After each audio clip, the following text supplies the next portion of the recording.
Hello again, and welcome to Watch the Media. Special treat for you this time around. Hopefully, all of them are special treats. This is a little extra special treat. Sarah Spain is the host of the daily podcast, Good Game with Sarah Spain.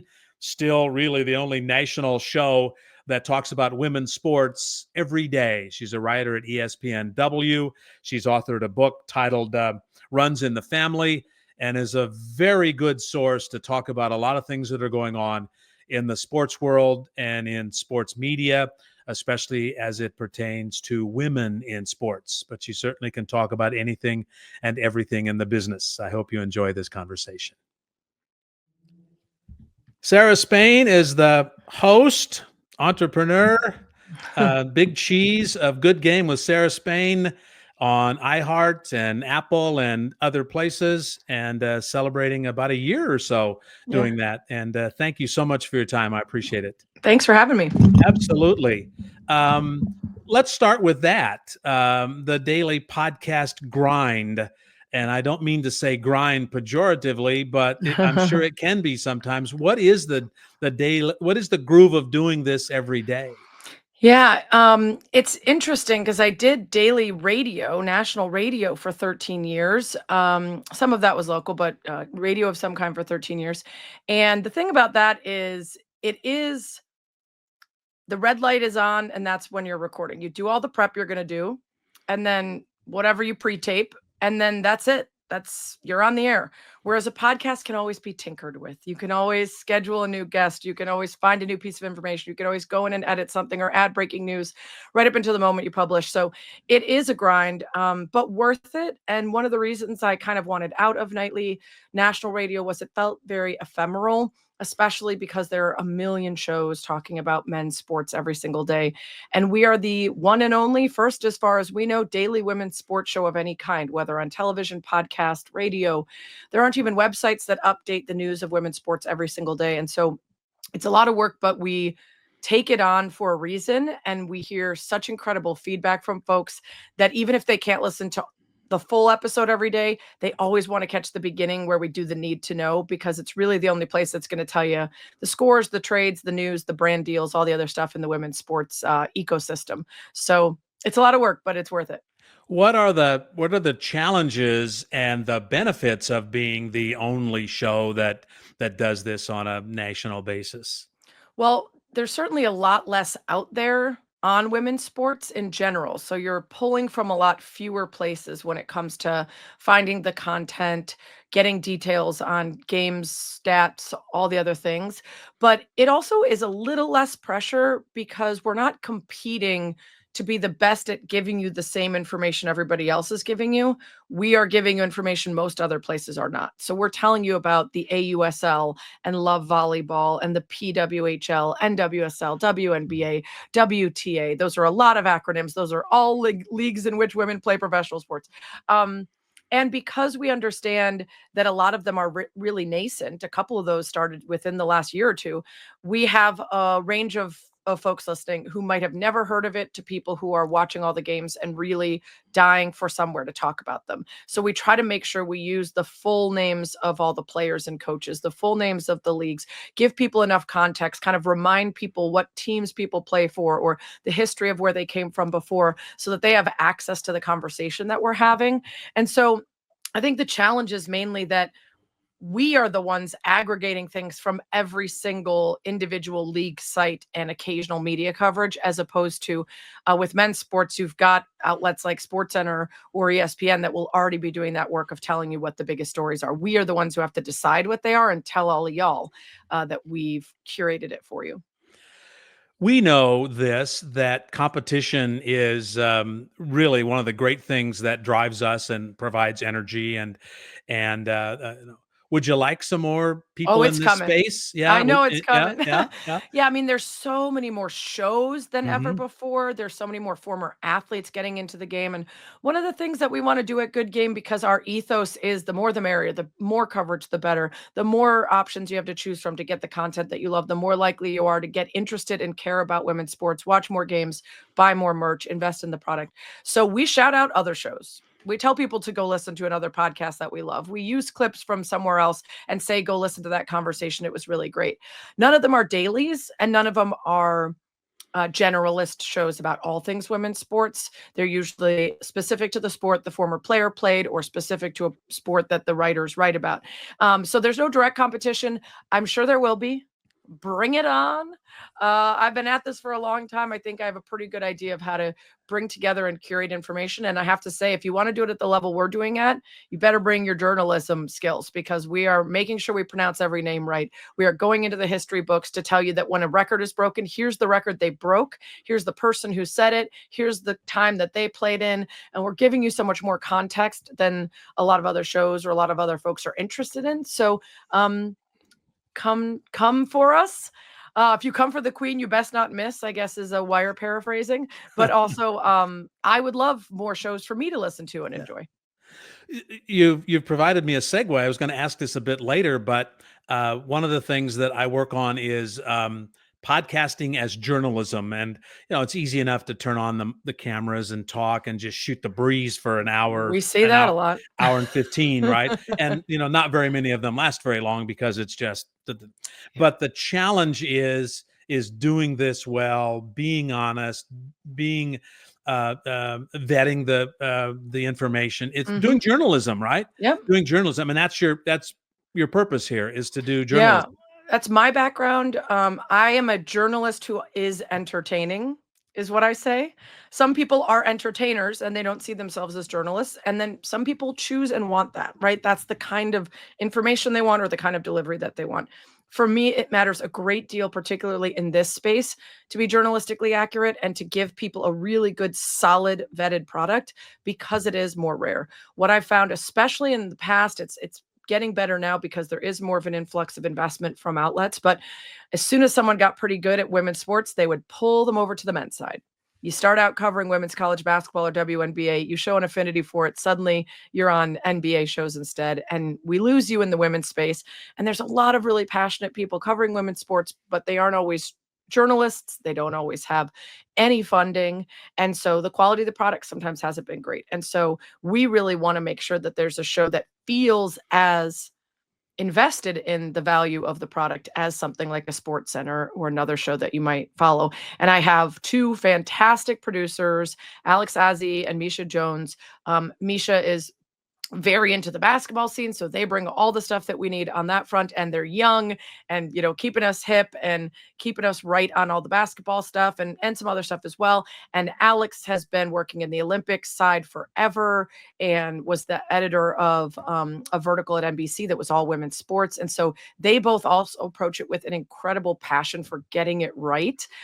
So we've got a little powerhouse of a team that makes sure, down to like some pretty ridiculous conversations we've had about things. Like the other day, I joked that I was willing to give Caitlin Clark a groin so she could participate in All-Star Weekend. And then I wondered aloud about why it's called a groin when you can have a left or a right groin strain. And is your groin actually one or two? And then behind the scenes, we're like, should we? And then we're like, no, it's just a joke. We don't have to get down to the nitty gritty of exactly what the groin muscles are. But that's the kind of stuff that we dig into behind the scenes to be like, we want to make sure we're accurate. Maybe we can change the language among coaches too, because I covered the NFL for a long time, and a coach would come in and say, Steve Young's got a groin. He's got a groin. We're like, yeah, I hope so. Yeah, I hope so. Yeah, it helps when he's running around out there. Yeah, that's my favorite. They're day to day, aren't we all? Yeah, that's right. Yeah. In fact, I think Charlie Steiner had a famous line years ago on ESPN. Yeah. He actually said that. I think it was Charlie Steiner. Yep. And he's day to day. But aren't we all? Yeah. Yep. Who is your audience? So I have to admit, it's been a long time since I've looked at the demographics. We looked at them early on in the show, and then what we found was a predominance of men early on. And I think that's because I carry with me an audience from my previous work. I think we are now probably closer to 50-50, which is what the demo is for women's sports. A lot of people are surprised to hear that, but it is usually about a 50-50 split for men or women consuming women's sports. But yeah, I should really revisit my demos. I definitely hear from the die-hard men and women who are in this space and are so excited that there are these in-depth conversations and interviews and stories being told. And then I hear from a lot of coaches, players, team presidents, execs, other media members, and that's what really gets me going is to get the high fives and the congrats from Robin Roberts and Billie Jean King and Alana Kloss and presidents of WNBA teams. Like those folks who want this covered right, telling me, thank you, you're crushing it, you're doing it right, this is what we needed, is awesome. That isn't to say that you wouldn't be critical of a WNBA president who might have Mm-mm. reached out to you. That you're not afraid Mm-mm. of criticizing a WNBA coach or any coach for that matter. Yeah, I mean, I think it's about being fair.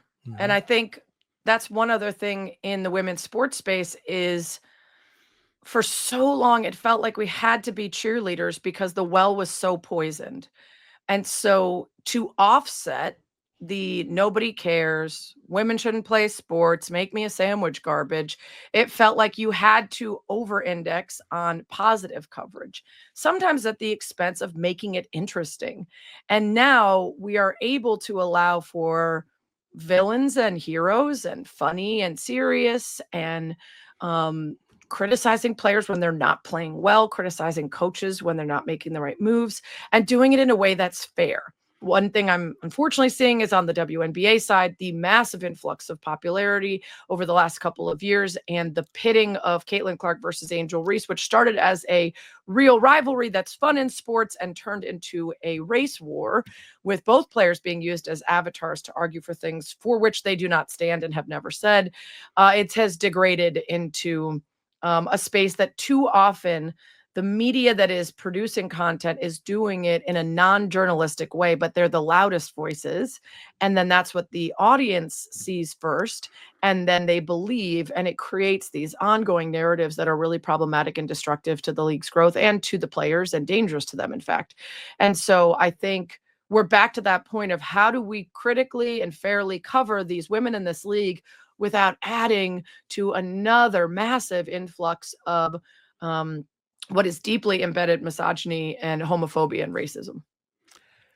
You've provided me another perfect segue into something I want to ask about, and that is the sports attention industry. I don't know if anybody calls it that, but I Ugh, do. But it is. It's like who yells the loudest, who says the most absurd, obscene, often racist, misogynistic things. How is that playing in our entire sports media ecosystem? yeah. Well, so for a while, I talked about how social media and the internet had democratized the space in a lot of positive ways for women's sports. And what I meant by that is that the gatekeepers who are program directors, newspaper editors, producers for major things had predominantly been middle aged cis white men who decided for us what was interesting. And so you could bring them a compelling story about Serena Williams almost dying in childbirth and having to advocate for her own care and actively tell the nurses and doctors what she thought was happening in order to save her life. Seems like a pretty compelling story to me about one of the greatest athletes of all time. And yet I would have white, middle aged cis producer men say no one's really interested in that. And that was basically how things went for decades and decades and decades in sports, right? Occasionally, women's sports could find a way to sneak in, but for the most part, it was believed that no one was interested or that the product was the problem. And with social media and the voices of content creators and really smart folks who are passionate about it, and folks coming to view and watch and care about things like the US women's national soccer team or the WNBA or the women's Olympic team, you started to realize that you needed to cover it if you wanted to be a part of the conversation. And that has been good for the most part. Unfortunately, what we are now seeing is not only the major outlets, the first takes of the world wanting to get into the conversation, but doing so without researching it and thereby contributing to the aforementioned problematic coverage that inflames problematic narratives. But you also have these like AI driven SEO optimized sites, search engine optimization, that will pop up early in your search results. And if you don't have digital literacy or understanding around the space, you will believe what you're reading, even if it's aggregated garbage or AI written slop or salacious headlines that refer to nothing. And that, I think, has been hard. I've been trying to help advise people on where they can get good, smart coverage, because it isn't as established as it is on the men's side, that you can kind of feel out where is probably giving you good news and where is probably giving you opinion pulled out of you know where. And in the W space particularly, it's been a real problem. I'm watching as people, including high profile radio hosts, react to the WNBA players wearing "Pay Us What You Owe Us" shirts during their ongoing CBA negotiations, and have literally zero information about the CBA, about team valuations, about the upcoming TV rights deal, and yet spouting very confidently about how these women are owed nothing and deserve nothing. And a lot of folks are hearing them, and they don't know where else to go to get the right information. And so I think the current, just in general, outside of sports, media landscape is terrifying, because it is full of AI slop and it is full of misinformation, and everybody sort of lives in whatever reality they create with the apps that they go to and the people that they follow. Outside of your 45 to 65 minutes a day that you do this, how do you fight this? How do you educate people? Where do you go to say, folks, come on, Yeah. you got to be kidding me? It's hard because you have to get into the spaces that suck to try to get people out of the spaces that suck. I'm not on X very often anymore. I pick and choose usually when I want to shout down a prevailing narrative that feels like it needs to be, you know, challenged. I go on Blue Sky. I find that Blue Sky sort of behaves like early Twitter. It's certainly not full of the same people and breaking news and everything else, but just to have conversations with people about things, you can do that there, which you can't really do on X anymore, Mm. particularly progressive women. I mean, literally my account is just make me a sandwich, kill yourself, whatever. It's just terrible. So it's just not a good, smart place for me to try to like actually have conversations anymore. Um, on Instagram, I've been pushing back on the TikTok. I don't really want to have an algorithm decide how I'm going to spend my day because I'm so busy, but it feels like an inevitability at this point because the content we're creating is so great and I want more people to see it. So I need to start, having clips show up in their TikTok for you and their discover page and everything else. So I'm working on that. I don't know. You tell me, John.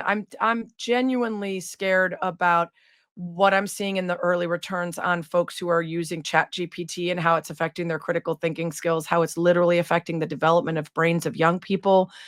I want to live on a farm upstate, and that's not a euphemism for when your dog dies.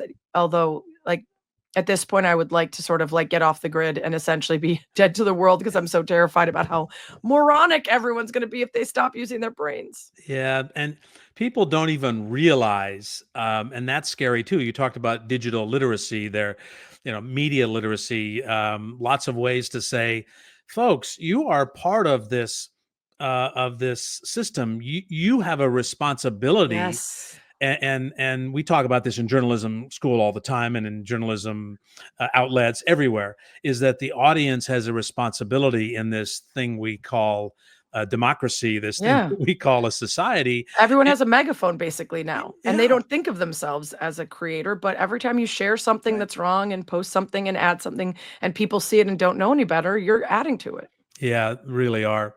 Um, it's been, I guess, 9 years. In 2016, you and Julie DeCaro decided to take on what was then a Mhm. massive anti-women, misogynistic, really cruel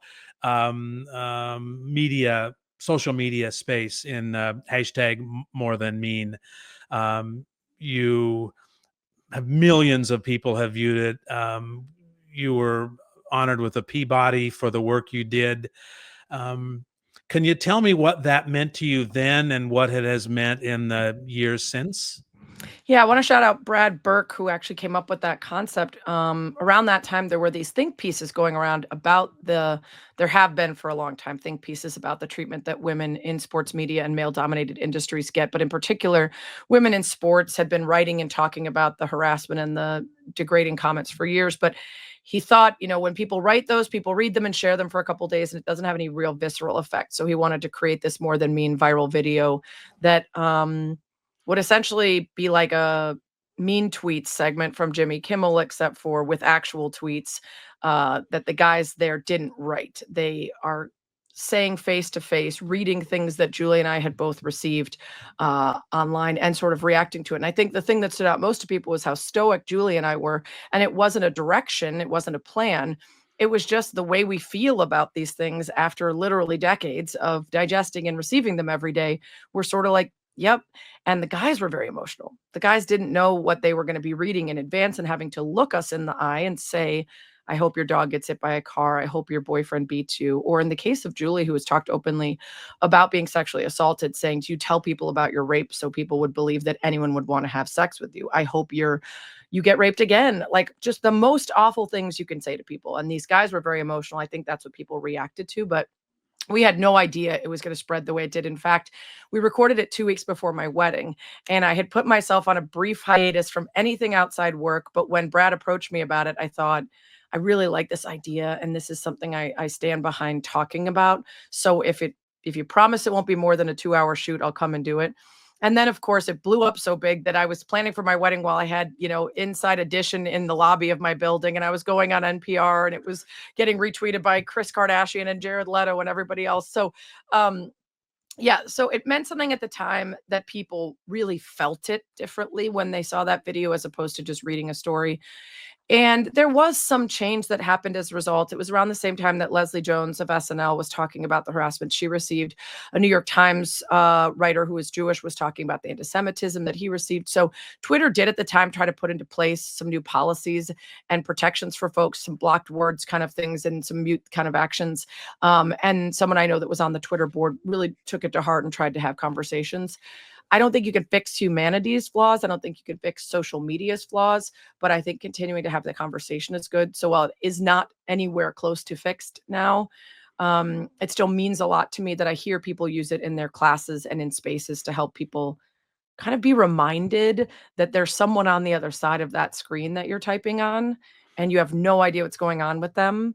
And you have no idea how they're going to receive what you write. And if you wouldn't say it in person and you wouldn't say it to someone's face, then why are you sending it to them online? Well, I appreciate it, and I hope that that other men had the same reaction. I suspect women had the same reaction, but I hope other men, because I can Mhm. speak as a man, had the same reaction I did when I saw it. My God, and I yell at my wife in the other room, and I said, "You have got to see this." Yeah. And honestly, you get kind of emotional as you think about it, because God, there's a lot of assholes, a Yeah. lot of assholes, Yeah. But I and think they're sad.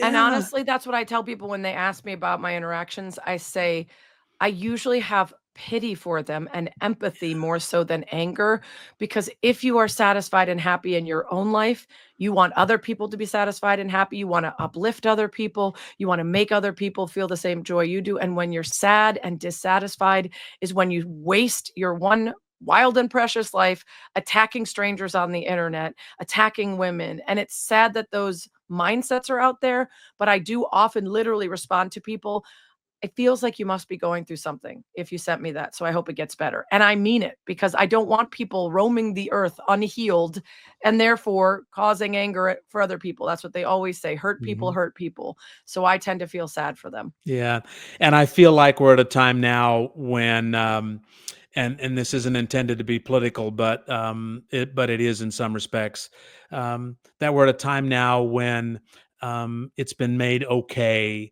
for some people to be racist, to be Mhm. misogynist, to be anti-Semitic, to be all of To those be an things. asshole, to your Yeah, point. And and that's it's what I keep telling people. If they weren't alive for the first time, the young folks in the 90s and whatever, mhm, when it was very cool to be an asshole, to use the R word, to use the F word as a homophobic slur, to do those things, you weren't a pariah for that. And then we entered a kindler, gentler space where you were supposed to lift each other up, and it looked bad and felt bad to have bad people be the face of things. And unfortunately, we're going back to that, which sucks.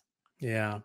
Well, let's talk about your family for a minute, if we can. You published a book this year. I'm going to put it up here on the screen. Yeah. Um, Tell us about the genesis of that and what it is. What are you trying to Yeah. say here?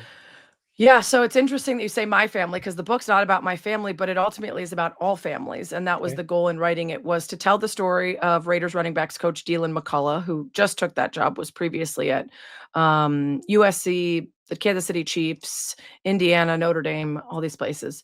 But to tell his story while simultaneously making everyone who reads it think about their own family, about the messages and lessons of their family, about the emotional DNA that they carry, and whether they pass that on by choice or they feel like those lessons are as irrefutable as DNA. Because the story is about an adopted guy, Deland McCullough, who at age 2, his adoptive dad leaves. He grows up in Youngstown post steel mill collapse. So really tough town, full of a lot of crime, a lot of mafia presence, a mom who barely could put food on the table. A lot of times they were without electricity or heat or otherwise. And he sort of finds his way out of that with football while undergoing a really tough childhood. There's abuse in the home, there's drugs in the home, as his mom sort of dates these unsavory guys, tries to figure her life out. And he finds his way to the NFL, tears up his knee, gets into being a teacher, then a principal, wants to help underserved youth that grew up like he did, gets into coaching, of course, eventually starts to make his way up the ladder. And in his 40s is finally sort of settled with his own children and feels empowered to go looking for his birth parents, uncovers his birth certificate, and there's a unbelievable twist about his origins and who his birth dad is. And so the story really helps parse through the idea of nature versus nurture and how it is never exclusively one or the other, and really gets into the science of that, of epigenetics, and the ways that the environment that we're in can actually impact how our DNA is expressed, about how our family systems and where we grow up and with whom we grow up impact who we are as strongly as our DNA. Um, yeah, it's just a truly unbelievable story. We did a E60 and a feature story on it for ESPN a handful of years ago. That's actually where the book deal came around. And it went viral and people were going crazy. We have a movie deal in the works. So, yeah, I sometimes give away the tease and sometimes don't. This time I didn't give away the tease, but I tell you, there's more to it than just the surprise about his birthday. But it's a story that you would never believe if I told you. If it was fiction, you would say, "Nah, too predictable." Yeah. But it's pretty crazy. This is easy for a couple of people who've spent their life. I mean, I started as a sports broadcaster 45 years ago. Yeah. Two people, I mean, my kids are your generation, right? So, but I've spent my life in and around sports, and I'm not afraid. It's not the right word. I will tell anybody and everybody that sports is the place where conversations in this country are held, have been held, where historically issues like why baseball didn't allow black players for 80 years Mhm. and Jackie Robinson becomes iconic. It's the place where race and culture and economics, and a guy bumps his camera, Yeah. and all of these things. It's the confluence of all these things, and this is where these conversations Mhm. are being had and should be had, and it's the best place for us to talk about these things, sports. Of course. I just got asked this question on a panel. Why sports? And of course, I love it and I played it and I feel deeply connected to it. But also, think about a stadium. Think about people of every single race, religion, ethnicity, sexual orientation, identity, all sitting together, rooting for the same thing and identifying with the people next to them because of that. There's crazy stories about how sports are up there with religion as identifying characteristics of who we are, not just what we like or care about. There's a great book, I think his name is Jamil Zaki, about empathy. And one of the studies they did was literally changing the soccer jersey of somebody who falls in a public space and it affecting how many people help them because of whether or not they're wearing the jersey for the team that the other people root for or not. And that's how much it's deeply ingrained in us. And because of that, it allows us to connect in ways that we might not across those differences. And in particular for me, if you like watching me on the Round the Horn, talking smack, talking about the NBA, talking about NFL players, statistics, everything else, then maybe you'll follow me over here when I want to talk about Colin Kaepernick, or when I want to talk about how society's embrace of LGBTQ plus folks and representation in women, whether masculine, feminine, queer, straight, whatever, how that has impacted the growth of women's sports because of the ability to be authentically themselves. Like maybe you'll come over and be like, oh, that's interesting. I've never thought about that, in a way that you might not in some sort of academic space or news space. And It's so powerful. And I think that's why I get so frustrated by the people who misuse it. Are women's sports in this country ahead of the historical patterns? And I say this because people don't think about this. Professional football, Major League Baseball, the NBA were decades. It took decades for them to become a big part of American Right. business and culture.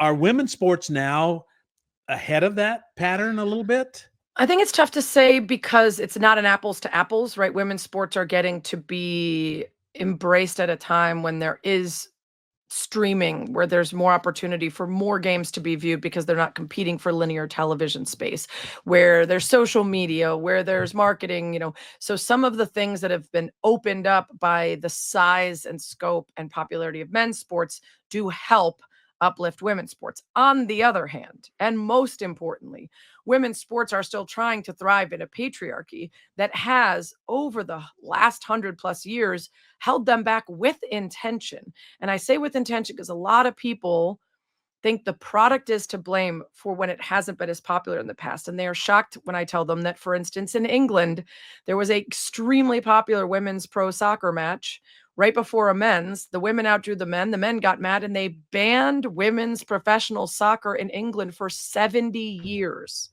When I tell them that the head of the International Ski Jumping Federation, as recently as the 1990s, said that women shouldn't do it because their uteruses will fall out. When I tell you that there are still places that do not allow women to participate in a variety of different sports because of pseudoscience like that. When I tell you that men have been historically getting tax breaks for their stadiums, where it's been politically beneficial for folks to endorse a men's team or help pay for them, things that have never happened on the women's side. All of these are really necessary context to understand the slow growth of women's sports when compared to men's, and this relatively meteoric rise once society has started to push past some of the ideas of women belonging in certain spaces or lanes. So yes, on the one hand, it's ahead of the game. NBA wasn't profitable for 40 years. NFL wasn't profitable for 41. MLS is 29 years in and isn't. I think also sports economics is much more complicated than people understand. How do you have a $600 million valuation for a WNBA team and losses annually? It's cooking the books. It's a lot of differences between valuations and revenue and profit and all that other stuff. But it's a complicated conversation, and I love when people want to have it authentically and genuinely, because there is so much to be said about the ways that women who are empowered in their bodies are terrifying to cultures that want to limit them. I did a panel at the World Cup in 2023 out at the Sydney Opera House with the captain of the Afghani women's soccer team. And that team is now living in Australia because they had to airlift them almost immediately when the Taliban took over that country, because the first people they were going for were educated women and women playing sports, because they were aware that women playing sports were empowered in their bodies and were more likely to, quote unquote, infect the rest of society with their beliefs about where women belong and what they can accomplish and what they can do. And I think that's why, for women like me, women's sports is such a draw. I love watching the most powerful, unapologetic, high achieving, competitive women be their best in a world that sometimes asks them to be diminutive and small. And so, yeah, I think they're ahead of the game in some ways. And also, they have been so perpetually held back with intention that they're behind where they should be. The very first line I utter when I introduce women in sport and women in sports and women in sports media and all of these things is the history of women in sport is the history of desire to be included. Mhm. It's as simple as that. The entire history of it. Basketball was invented in Massachusetts, and women clubs were made all over the country, and then banned, literally Yeah. literally outlawed in places. Yeah. And so, I mean, the history of it, and I implore, and we only have a couple of minutes left here, but I implore anybody who's interested to look at the history of what's going on here in sport, not just women in sport, but the history of Yeah. what this is all about. Yeah. Um, Quickly, if I may, what are the greatest challenges right now to journalism and maybe sports journalism in particular? Well, some of them I mentioned before. It's how do you possibly try to vet what you're reading? How do you know whether the source you're reading it on has done their homework? And, what we were talking about before with our fears around critical thinking, particularly around people growing up and putting everything into Chat GPT, is I read it and I wish I had saved it. I was so agog at reading it that I think I closed it in a fury, and I wish I'd now saved it and bookmarked it to use for reference. I'm sure I can find it, but it was a CEO or some sort of higher up at an AI company writing an op-ed about how great it will be when AI will remember everything for you. And you could say, "Hey, back in 2005 when I went to this thing, what did I say about that? Or what did I?" And it extrapolated from there to all the ways that it can just do the things for you that you used to have to think about.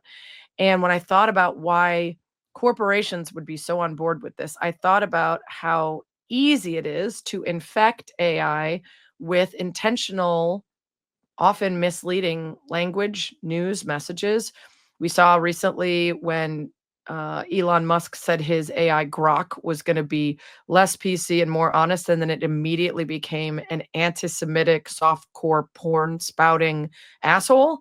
And how easy it would be for brands like, let's say back in the day, let's go to history. A cigarette brand decided they wanted all of your AI results to tell you that cigarettes actually aren't bad for you. And then people read it on their computer and they think, well, a computer said it. It's in black and white, not realizing that, of course, AI is just a spitting back of all the moronic ideas of human beings. It's just as flawed as all of us. So I think my biggest concern is just the continued split of realities where everyone lives in their own universe of their own creation, looking for confirmation bias and not being interested in challenging the ideas that they already hold or have been introduced to. And then I think in women's sports, I'm constantly torn between wanting there to be specific spaces where they can exist, where fans and purveyors of it can feel the good vibes that usually exist in women's sports, the positivity, the lack of toxic masculinity, the support, the vibes, everything else, the inclusivity. Or do I want it to become even more integrated into just sports? And I think ultimately I'd like both. I would love for you to be able to turn on any major sports show and be likely to get a little bit bigger mix of women and men's sports. And so I think continuing to push for that and making sure that the spaces don't go back to the good old boys networks of all dudes, none of whom are educated on the topic, spouting off garbage, which it feels like in some spaces we're going back to. Yeah. And I know this happens with you all the time. What do you tell young women who want to be in the sports business, whether it's the business side of it or the journalism side or the Mhm. broadcasting or whatever it is? What do you tell them? The three main things I say are one, the space is better than ever in terms of the opportunities you can get. The ceiling is higher than ever, but the basement stays the same. And by that, I mean, unfortunately, at the lowest levels, you will probably still be sexually harassed, accused of not knowing your stuff, accused of being there for the wrong reason, accused of sleeping with all the players, accused of not actually liking sports, constantly doubted, constantly taken advantage of, constantly tested by people in power positions, particularly, like I said, in terms of sexual harassment, where you don't have any voice or agency, so they feel like they can take advantage of you.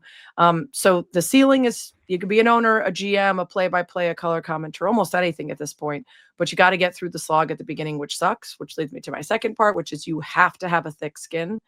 That does not mean you don't have boundaries. That does not mean you don't have a line that you understand can't be crossed and that you will report it to HR or you will go seeking out help and assistance if something really awful happens. But other than that, if every microaggression puts you into tears or makes you angry, you won't make it. You just won't, unfortunately, because you will constantly have to deal with that garbage. So figure out how to have an internal surety in yourself that you belong and that you're going to make it, and just let that stuff be angry that it exists, but let it go and keep it moving, and be so good at the work that they can't say no to you. Be so prepared, so on time, so easy to work with, so smart, so funny, so whatever skill it is that you bring, that they have to say, you're too good for us to reject you for dumb reasons like you're a woman.